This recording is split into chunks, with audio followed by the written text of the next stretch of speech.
Welcome to CJ TV. మనిషికి మాటే మందు అంటారు. ఆనందాన్ని ఆవేదనను పంచుకోగలిగితే జీవితం కొంచెం సాఫీగా సాగుతుంది. కానీ ఈ రోజుల్లో వినేవాళ్ళు లేరు, పంచుకునేవారు కనపడడం లేదు.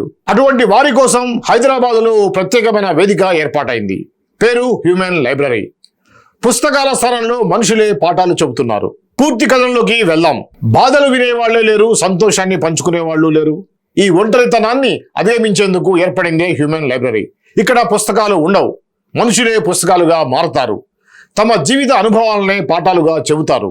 ఈ లైబ్రరీలో మీరు ముందుగా ఆన్లైన్లో స్లాట్ బుక్ చేసుకుంటారు. అనంతరం నామినేట్ అయిన వ్యక్తితో సుమారు గంట పాటు మాట్లాడవచ్చు. ఇది కౌన్సిలింగ్ సెంటర్ కానే కాదు, నిస్సంకోచంగా మనసు విప్పి మాట్లాడే ఓ వేదిక. ఇది కౌన్సిలింగ్ సెంటర్ కాదండి. ఎవరైనా తమ అనుభవాలను పంచుకోవడానికి, కొత్త వారితో కనెక్ట్ అవ్వడానికి చక్కటి వేదిక. ఇక్కడ మాటలే కాదు, చిన్న చిన్న ఆటలు, సంగీతంతోనూ రిలాక్స్ అవ్వచ్చు. ఒక్కసారి మాట్లాడాక కొత్త స్నేహాలు, పరిచయాలు ఏర్పడతాయి. ఒంటరితనాన్ని దూరం చేసే హ్యూమన్ టచ్ ఇక్కడ ప్రత్యేకం. ఈ కాన్సెప్ట్ తొలిసారిగా 2000వ సంవత్సరంలో డెన్మార్క్ లో ప్రారంభమైంది. ప్రస్తుతం 80 దేశాల్లో విజయవంతంగా అమలవుతోంది. హైదరాబాద్ లాంటి నగరాల్లో, ముఖ్యంగా మాదాపూర్, హైటెక్ సిటీలో కరెక్ట్ కార్నర్ అనే సంస్థ ఈ కార్యక్రమాన్ని ప్రతి వారాంతరం నిర్వహిస్తోంది. వారాంతరాల్లో 1 గంట గడిపితే చాలు, మనసు తేలికపడుతుంది.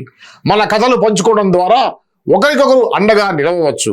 ఇదే హ్యూమన్ లైబ్రరీ ప్రత్యేకత. ఎమోషనల్ ఫీలింగ్స్ కి అద్భుతమైన వేదిక. ఈ ప్రయత్నాన్ని మనం ప్రతి నగరానికి విస్తరించాలని కోరుకుందాం.